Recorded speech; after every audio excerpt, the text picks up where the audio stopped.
உலகெங்கும் வாழும் அன்பான தமிழ் உள்ளங்களுக்கு அநேக கோடி வணக்கங்கள். நல்ல நேரம் நிகழ்ச்சியூடாக நல்லதே நினைப்போம், நல்லதே நடக்கும், நலமாயிருப்போம்.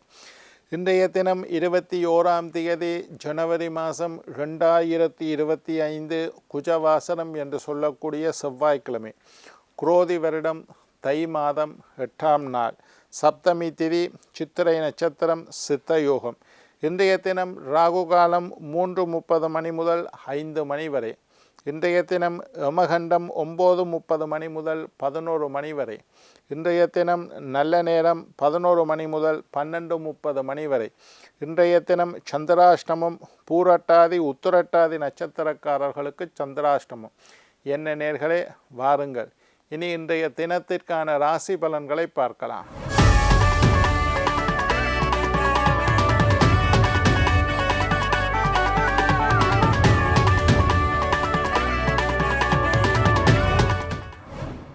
மேஷம் பாராட்டு, ரிஷபம் சிந்தனை, மிதுனம் ஆர்வம், கடகம் பரிசு, சிம்மம் நன்மை, கன்னி சினம், துலாம் மகிழ்ச்சி, விருச்சிகம் விருப்பம், தனுசு தனம், மகரம் சுகம், கும்பம் போட்டி, மீனம் புகழ்.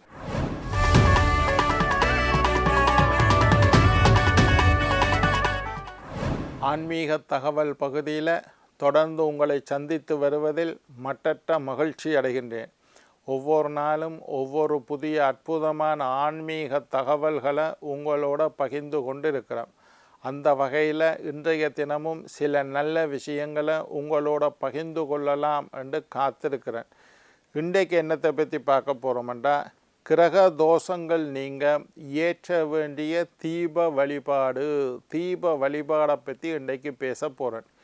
கிரக தோஷங்கள் உங்களுடைய ஜாதகத்தில் எந்த வகையான தோஷம் இருந்தால் எத்தனை தீபங்கள் ஏற்றி வழிபட வேண்டும் என்பதை பற்றி இன்றைக்கு பேச போகிறேன். தீப வழிபாடு என்பது தெய்வீக சக்தி நிறைந்த ஒரு அற்புதமான வழிபாடு. ஆன்மீகத்தன்மை எல்லா விஷயத்திற்கும் நாங்கள் தீபம் ஏற்றுவோம். ஒரு பிள்ளை பிறக்கிறதுல இருந்து ஒருத்தர் மரணம் அடைகிறது வரைக்கும், ஒருத்தர் இறந்து போனால் கூட அவருடைய உடம்பை கிடத்திட்டு தலை மாட்டில் தீபத்தை ஏற்றி தேங்காய் உடைச்சி வைக்கிறது. இது எங்களுடைய வழிபாட்டு முறை.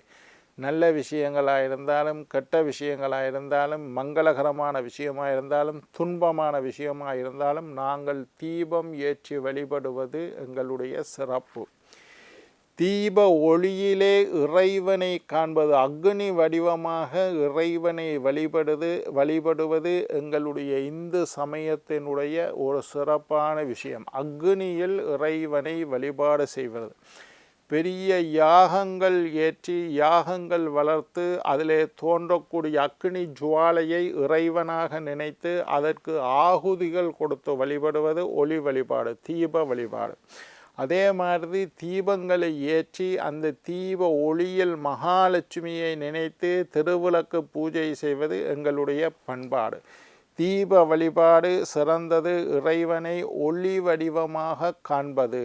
அந்த தீபத்தில் எந்த தெய்வத்தை வேண்டுமானாலும் வரவழைக்கலாம். காளியம்மனாக இருக்கட்டும், மாரியம்மனாக இருக்கட்டும், சரஸ்வதியாக இருக்கட்டும், லட்சுமியாக. பொதுவாக தீபத்தை லட்சுமி என்று சொன்னாலும் எந்த தெய்வத்தை நினைத்தும் தீப ஒளியில் வழிபாடு. தியானத்தில் ஒரு முறை இருக்குது. அப்படியே நாங்கள் உட்கார்ந்துருக்கிறோம், எங்களுடைய புருவத்துக்கு நேரான உயரத்தில் ஒரு தீபத்தை குத்து விளக்கை ஏற்றி அந்த தீபத்தை ஏற்றி விட்டு அப்படியே அந்த தீபத்தையே பார்த்து கொண்டு தியானம் இருப்பதும், பிறகு கண்ணை மூடிக்கொண்டு எங்களுடைய புருவ மத்தியில் தீபம் எரிவது போல் நினைத்து தியானம் இருப்பதென்று பதஞ்சலி யோக சூத்திரத்தில் ஒரு தியான முறை உள்ளது. தீப தியானம் என்று பேர்.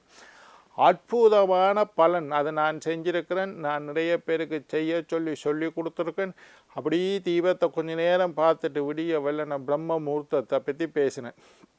அப்படியே பார்த்துட்டு கண்ணை மூடிக்கொள்ளணும். கண்ணை மூடினாலும் எங்களுடைய புருவ மத்தியில் 3ஆம் கண் என்று சொல்லுவோம். சிவபெருமான் 3வது கண் புருவ மத்தியில் அந்த தீப ஒளியை நினைத்து கொண்டு தியானம் இருப்பது.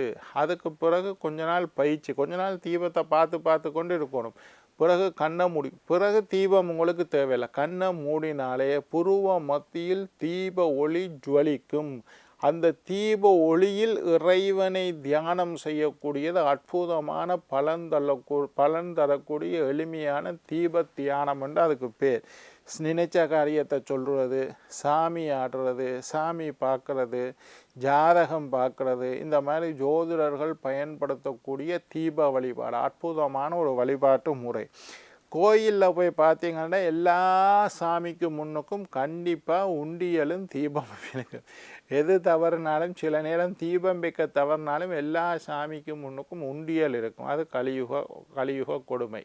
அதே மாதிரி எல்லா சாமிகளுக்கும் தீபம் ஏற்றி இருப்பார்கள். 2 விளக்கு இல்லை 1 விளக்காவது தொங்கிக் கொண்டிருக்கும். அதில் தீபம் எரிந்து கீழே இருந்து மேல் நோக்கி எரிவது தீபத்தினுடைய மகத்துவம். எல்லாமே புவி ஈர்ப்பு சக்தி. உங்களுக்கு தெரியும், ஒரு பந்தை இப்படி கையை விட்டமாக இருந்தால் அது மேலே போகாது, கீழே தான் வரும்.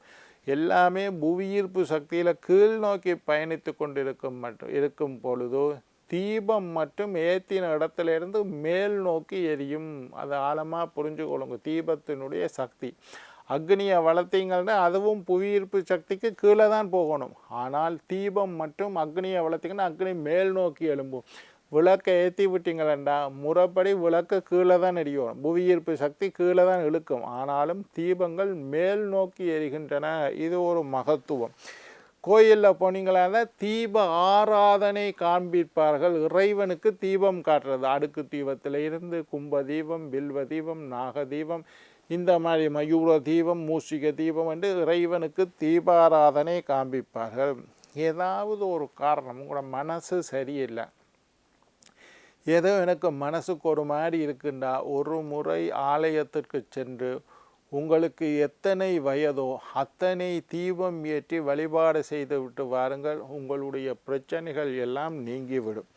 ராகு தோஷம், உங்களோட ஜாதகத்தில் ராகு தோஷம் இருந்தால், ராகு கேதுண்டு 2 கிரகங்களினால் உங்களுக்கு நாக தோஷம் ஏற்பட்டால், ராகுவாக இருந்தாலும் சரி கேதுவாக இருந்தாலும் சரி, முக்கியமாக ராகு லக்னத்தில் ராகு இருந்தால் உங்களுக்கு ராகு தோஷம். 2வது வீட்டில் ராகு இருந்தால் ராகு தோஷம். 7வது வீட்டில் ராகு இருந்தால் ராகு தோஷம்.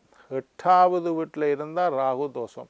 5வது வீட்டில் ராகு இருந்தால் ராகு தோஷம். இந்த மாதிரி ராகுவினால் ஏதாவது தோஷம் ஏற்பட்டால் ஒரு முறை ஆலயம் சென்று 21 தீபம் ஏற்றி வழிபாடு செய்துவிட்டு வாருங்கள்.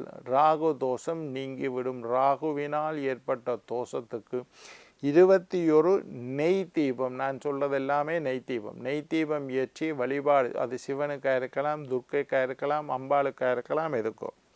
சனீஸ்வரனால் உங்களுடைய ஜாதகத்தில் தோஷம் இருந்தால், எனக்கு 7.5 சனி நடக்குது ஐயா, அட்டமத்து சனி நடக்குது ஐயா, அர்த்தாஷ்டம சனி நடக்குது ஐயா, கண்டச்சனி நடக்குது ஐயா, இந்த மாதிரி சனீஸ்வரனால் தோஷம். சனி திசை நடக்குது, சனி புத்தி நடக்குது, இந்த மாதிரி சனீஸ்வரனால் தோஷம் இருந்தால் 9 நெய் தீபங்களை ஏற்றி வழிபாடு செய்யுங்கள். சனீஸ்வரனால் ஏற்பட்ட தோஷம் நீங்கும். ஜாதகத்தில் லக்னத்தில் சனி இருக்குது, 7ல் சனி இருக்குது, 8ல் சனி இருக்குது, இவர்களும் இந்த பரிகாரத்தை செய்யலாம். குரு தோஷம் நீங்குவதற்கு, குரு அட்டமத்து குரு நடக்குது, விரயத்தில் குரு இருக்கிறார், ஜாதகத்தில் குரு நீசம், ஜாதகத்தில் குரு மறைஞ்சிருக்கிறார், இந்த மாதிரி குரு தோஷம் நீங்க 33 நெய் தீபத்தை ஏற்றி விட்டு வாருங்கள். குருவினால் ஏற்பட்ட தோஷம் இல்லாமல் போய்விடும். அதே மாதிரி துர்க்கை அம்பாளுக்கு 9 தீபம் ஏற்றுவது ரொம்ப விசேஷம். நாகதோஷம் உள்ளவர்கள், ராகு கேது என்று 2 கிரகத்தினால அல்லது கேதுவினால ராகுவினால தோஷம் உள்ளவர்கள், திருமணத்தில் தடையுள்ளவர்கள், இந்த மாதிரி நித்திய கன்னி என்று சொல்லக்கூடிய துர்க்கை அம்பாளுக்கு 9 நெய் தீபம். இது செவ்வாய்க்கிழமை ராகு காலத்தில், வெள்ளிக்கிழமை ராகு காலத்தில் துர்க்கை அம்பாளுக்கு 9 நெய் தீபம் அல்லது 9 தேசிக்காய் எலும்பிச்சம்பழத்தில் தீபம், தேசிக்காய் தீபம் ஏற்றுவது சிறந்தது. ஈஸ்வரனுக்கு 11 தீபம் ஏற்றுங்கள். சிவபெருமானுக்கு 11 தீபம் கிழமையில், அதாவது வாரத்துக்கு ஒரு முறை 3 வாரம் ஏற்றலாம். 9 வாரம் ஏற்றுவது ரொம்ப சிறப்பு. உங்களுடைய பிறந்த நட்சத்திரத்தன்று சிவனுக்கு 11 நெய் தீபம் ஏற்றுவது சிறப்பு. சிவபெருமானுக்கு கண்டங்கள், தத்துக்கள், விபத்துக்கள், ஆபத்துக்கள், மரண பயம் நீங்கணும், நோய் வந்துட்டுது, இந்த மாதிரி ஏதாவது பிரச்சனை உள்ளவர்கள் 11 தீபம் சிவனுக்கு. அடிக்கடி ஆக்சிடெண்ட் ஆகுது ஐயா, வாகனம் விபத்துக்கள் ஏற்படுது, கை உடைஞ்சிட்டு கால் உடைஞ்சிட்டுது, சிவனுக்கு 11 தீபம் ஏற்றுங்கள்.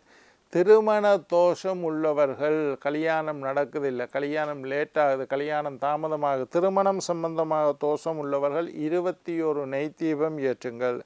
புத்திர தோஷம், பிள்ளை இல்லை, கல்யாணம் முடிச்சு 5 வருஷம் ஆச்சு, இன்னும் பிள்ளை இல்லை, அவர்கள் புத்திர தோஷம் 51 தீபத்தை சிவனுக்கு ஏற்றி வழிபாடு செய்து வாருங்கள்.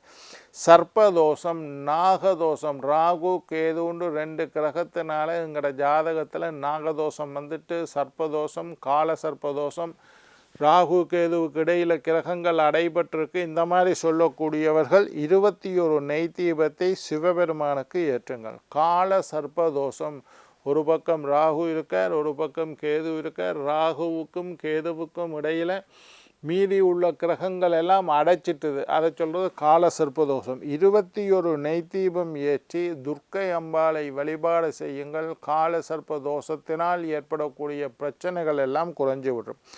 களத்திர தோஷம், களத்திர தோஷம் என்றால் ஜாதகத்தில் லக்னத்துக்கு 7வது வீட்டில் சனி இருந்தால், 7ல் சுக்கிரன் இருந்தால், 7ல் செவ்வாய் இருந்தால் களத்திர தோஷம்.